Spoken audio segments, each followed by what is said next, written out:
Well, hello there. Welcome back to the channel. My name is James, and here at 20th and 21st Movies, we are about all things cinema. Well, today I am excited to share with you my thoughts on a title that's recently come out from the Criterion Collection. Actually, it came out last year. I didn't pick it up last year, but it came out in 2021. Decided to pick it up as part of the July Barnes & Noble sale. This is a title I had earmarked to pick up for some time, and I'm glad that I finally did. This is really inspired for me by my interest in Polish cinema, having recently done a Taste Director Series entry of Taste of Krzysztof Kieślowski films. Of course, Kieślowski has done amazing films, part of his Three Colors trilogy, the Decalogue, and many other fascinating films in Polish cinema. That sparked my interest to learn more about Polish directors and Polish films, and that's why I wanted to add Ashes and Diamonds to my collection. So I put this on my list of definite pickups for the July Barnes & Noble Criterion sale. This is a film from Andrzej Wajda from 1958. New discovery for me. I had never seen this film before. I finally picked it up and popped it in my player, and I'm very glad that I did. This is the type of film, again, this is from 1958. It's a black and white film, Polish film from director Andrzej Wajda. This is the type of film that is the reason that I am so excited about Criterion Collection blind buys and why I love collecting films from the Criterion Collection, period, because I have a huge curiosity in history. I love learning more about the history of cinema and just the history of the world in general. And it's films like this that, the bottom line, they just give me more insight into world history and to things outside of these great United States that I live in. So this is Ashes and Diamonds. It is a film that takes place. What is the premise of this film? It takes place on the last day of World War II in Poland. And that makes for a very fascinating backdrop. Gives you a glimpse into history that I had never before even given much thought to, in terms of, we all know a little bit about the history of World War II, but there's so much in the way of what that means for different people, depending on where you happen to live and where you happen to be from. It means a lot to different people in terms of what was going on and the things that people were experiencing at that time. And Ashes and Diamonds gives you a great glimpse into what was life like in Poland during World War II. What did that country go through? What did the people experience as part of that war? And what was life like for those people when the war was getting ready to be over and in the post-war period? It's titles like Ashes and Diamonds that sort of sheds light on that and kind of makes you go, interesting. I had never thought about that. I had never really knew that was even a thing. And that's part of the reason why I love exploring films from the Criterion Collection. This is a fascinating look at life in Poland during this very tumultuous time, because when you look at the history of Poland, very complicated history, and World War II was a period that was a period of extreme upheaval for this nation, with Germany invading Poland being a big part of what started World War II. So you have the invading German army and all of the damage and the havoc that they really put out on the people of Poland in terms of, killing thousands and hundreds of thousands of people, Polish Jews being part of the Holocaust, and just the devastation to a people during this time, during World War II, by the German army. Then you have the Soviets coming in, partnering with Allied forces and the Polish resistance to expel the German army. Germany surrendering in 1945. This is the last day of World War II. But you get rid of one oppressor and now you have another coming in with the Soviets. And that's part of what the Polish people were enduring. The oppression by the German army, now the oppression by the Soviets. You had the Polish resistance, and all of those factions come into play in Ashes and Diamonds, and really sheds a lot of insight into the history and the impact that that has on people. And I just find it incredibly fascinating. This is a film from Andrzej Wajda. And the cast of this film is very interesting. You have Zbigniew Cybulski, who plays Maciek. Maciek is the main character of this film. He and his partner, played by Adam Pawlikowski, is Andrzej. So you have Maciek and Andrzej are part of the Polish resistance. So they are working with the Soviets to get the Germans out of Poland during this time. You have Ewa Krzyzewska, who plays Krystyna. She is the love interest. She becomes the love interest of Maciek in this film. She is a barmaid who works in a restaurant. And you have Wacklaw Zastrzezynski, who plays Shulka. He plays a Soviet man, a Soviet commissar who's coming in to set up a new regime in Poland as part of a takeover.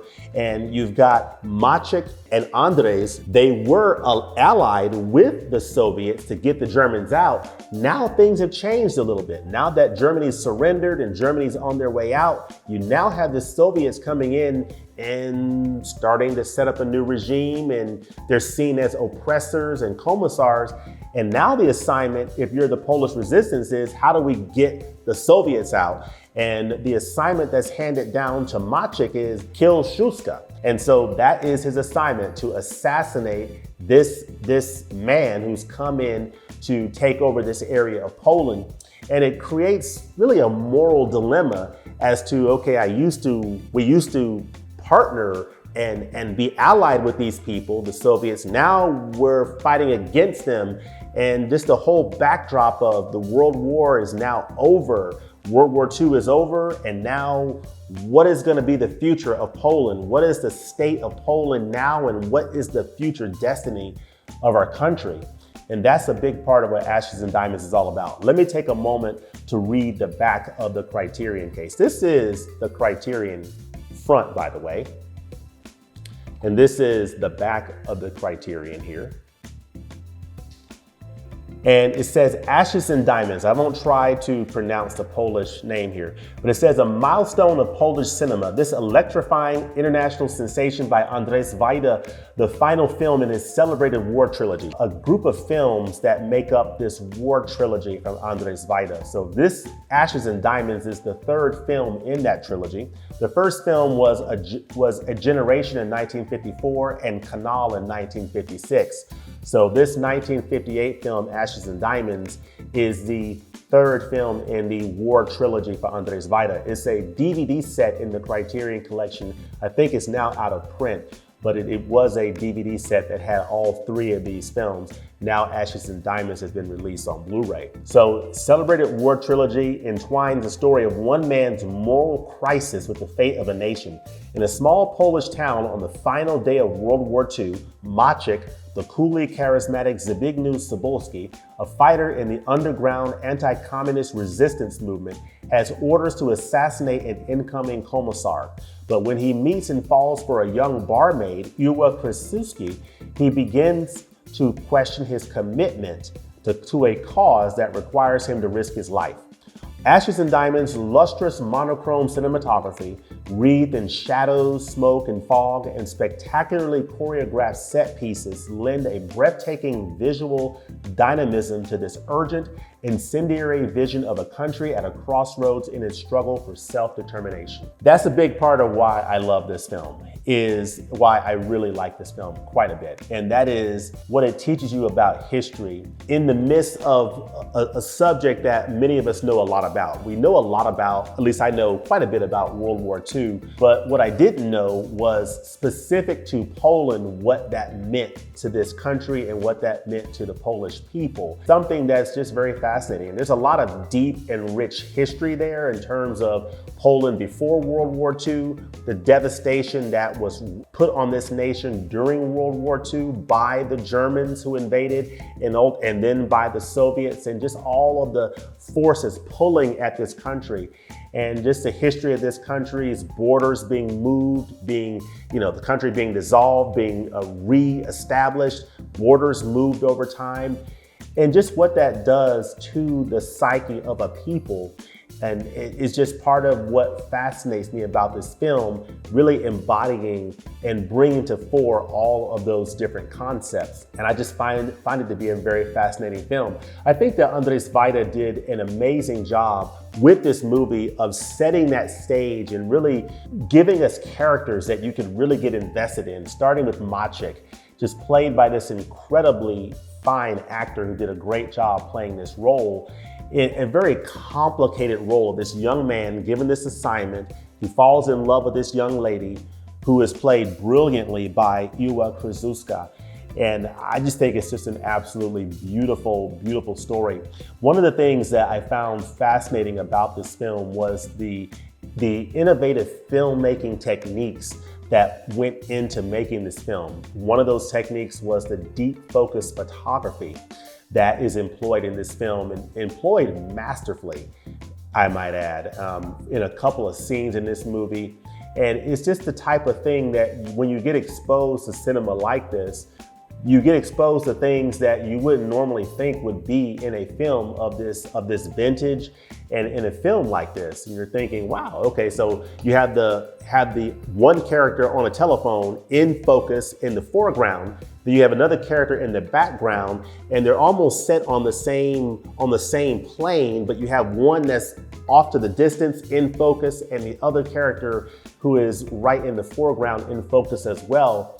And it's a great storytelling technique, as you know, Andrzej Wajda brought those three characters together. The two resistance fighters, you have the Soviet commissar coming into the screen.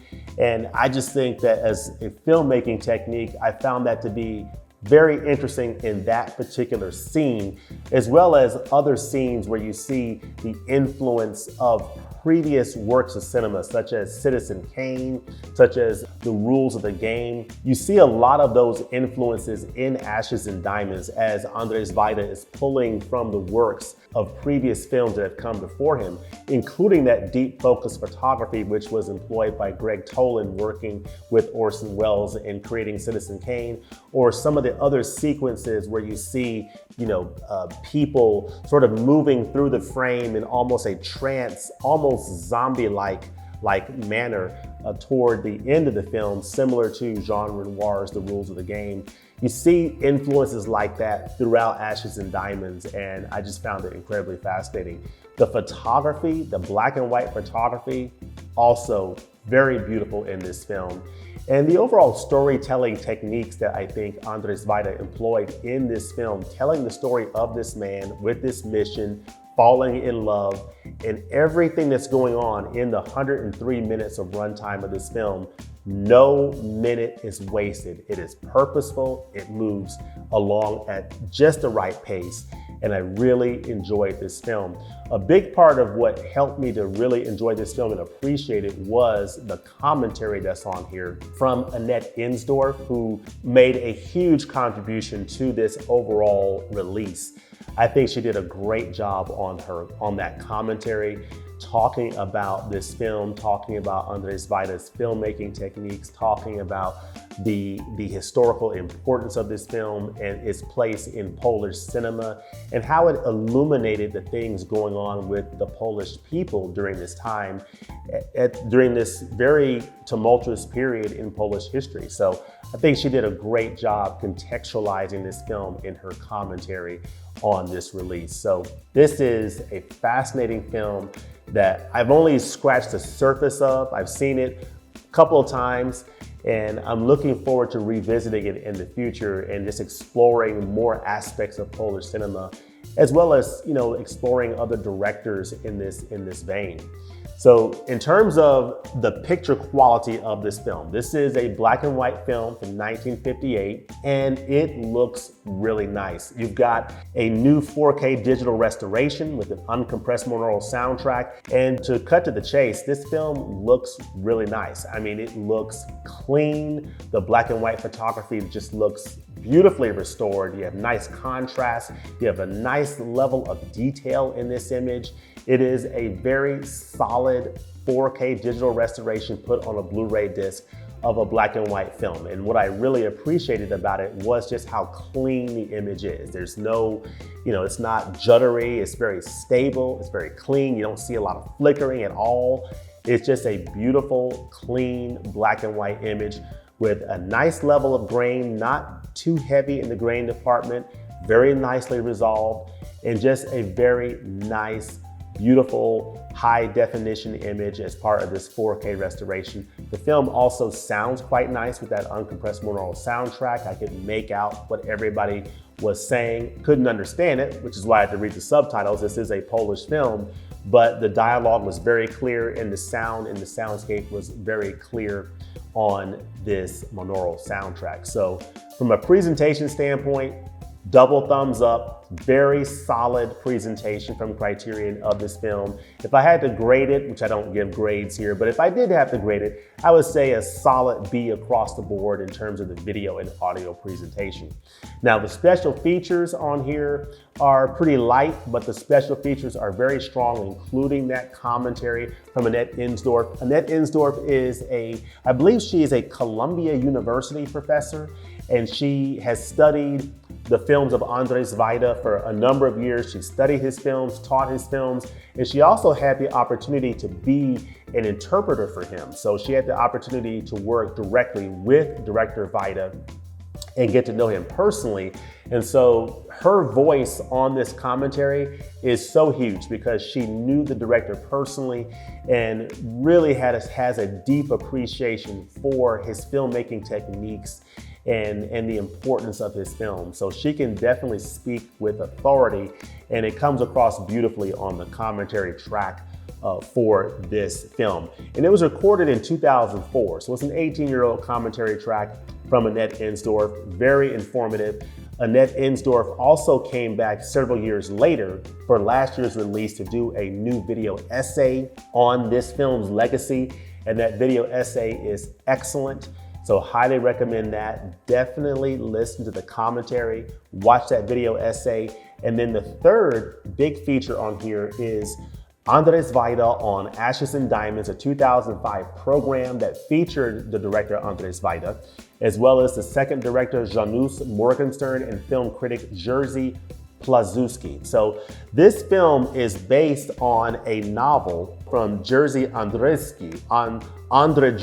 So Jerzy Andrzejewski wrote the novel from the 1940s that this 1958 movie is based on, and you have a nice feature from 2005 that features Andrzej Wajda, the second director, and film critic Jerzy Plazuski on here as well. That is very, very good, very informative, and just sheds a lot of light on this movie and its place in history.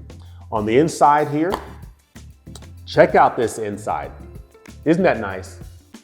This is the character Maciek right here. This is the disc, and if you see the disc, you see some art on there that once you see the film, that art makes more sense. But let me pop out the disc here and check out the art on the inside of the case. This is a scene where Maciek, the main character, is running through a line of hanging clothes on clotheslines, being chased toward the end of the film. And you'll see the significance of that scene at the end of the film when you watch it. Love the artwork on here. This is a very important scene toward the end of the film with Maciek. Ashes and Diamonds there, very nice. This is a beautiful film, beautifully shot film. There are certain scenes that when you see in this film, you just see the mastery of the cinematography. The cinematographer with Jerzy Wajda just did a beautiful job with the black and white photography, setting up certain scenes, like, of course, the love scene between Krystyna and Maciek in this film, masterfully photographed in a very artistic way. What Remains, this is a fantastic essay by Paul Coates that deals with the history of this film, that talks a little bit about Polish history as well. Just fascinating overall. This is a release that I'm really happy to have picked up. Of course, you have information about the cast and the crew and the restoration. This restoration About the transfer, it says it's presented in its original aspect ratio of 1:66:1. This new digital restoration was created in 16-bit 4K resolution from a 35mm composite fine-grained master made from the 35mm original camera negative on a laser graphics director film scanner. It was done by Company 3 in Los Angeles. So overall, very nice presentation of this film, very nice restoration. I really like the special features on this release from Criterion that shed a lot of light on the history of this film being based on this novel. It talks about the history of Poland during this time and how this film deals with the history of Poland. And this film also deals, and the features also shed light on the role of Ashes and Diamonds in Polish film history. Of course, a lot of Polish films during this period and shortly thereafter dealt with life in post-World War II Poland and the tumultuous history around that. So a lot of directors dealt with that, including Andrzej Wajda, so he influenced a lot of that. But then these supplements also talk about other Polish directors like Krzysztof Kieślowski, and how Krzysztof Kieślowski was more of a contemporary Polish director. So he didn't deal a lot with World War II, he dealt with life in current day, modern day Poland. So there's a lot of talk about different Polish directors and their influences on Andrzej Wajda, Andrzej Wajda's influences upon them. And the supplements also deal with Andrzej Wajda's influences on other directors as well, including directors such as Martin Scorsese and Francis Ford Coppola, as well as, who else am I thinking of? Andrei Tarkovsky, Soviet director Andrei Tarkovsky. But Martin Scorsese talks about how, this film, Ashes and Diamonds, actually influenced his film Mean Streets. So one of the characters wears sunglasses in Mean Streets, which is a sort of a direct take from this film here, Ashes and Diamonds, where Maciek's character wears these signature sunglasses throughout the film, or throughout most of the film. That was part of the influence that went into Martin Scorsese's Mean Streets. So I find it interesting seeing those types of connections to other directors as well. So this is a fascinating film that has been influenced by films that have come before it, as well as been an influence on future directors and future films that came after it. So very interesting to finally have this title in my collection and to learn a little bit more about an area of the world through the art of cinema. So Ashes and Diamonds, if you are into learning more about history around the world, if you have any interest at all in World War II history, learning a little bit about, hey, what was going on in different areas of the world at this time, at this pivotal point in history. Because one of the things that the special features brings out in this set is the fact that when you think about World War II and the end of World War II, it had different meanings depending on where you lived in the world. It meant something different here in the United States. It meant something different in the United Kingdom, in England. It meant something different in France. And it had a different meaning in Poland, because the big question mark was, what does this mean to the future of this country? What is the future destiny of Poland? What's going to happen to us now? And it was not a bright future that people were looking forward to. It was a very uncertain, dim future. And that is something that I found very interesting going through this film and going through the features of this set. So if you're interested in history like that, you want to learn a little bit more about cinema, if you have an interest in Polish cinema, definitely give Ashes and Diamonds a look. It's a fantastic release from the Criterion Collection, and I look forward to seeing more films from Andrzej Wajda. But let me know in the comments below, have you seen Ashes and Diamonds? Have you seen other films from Andrzej Wajda? Have you seen other films from his war trilogy? If so, let me know what you think about those films in the comment section. Also, let me know what are some other Polish directors that you have had a chance to watch films from. Let me know about some of that in the comment section below as well. As always, thanks for watching, and we'll look forward to seeing you next time at the movies. Peace.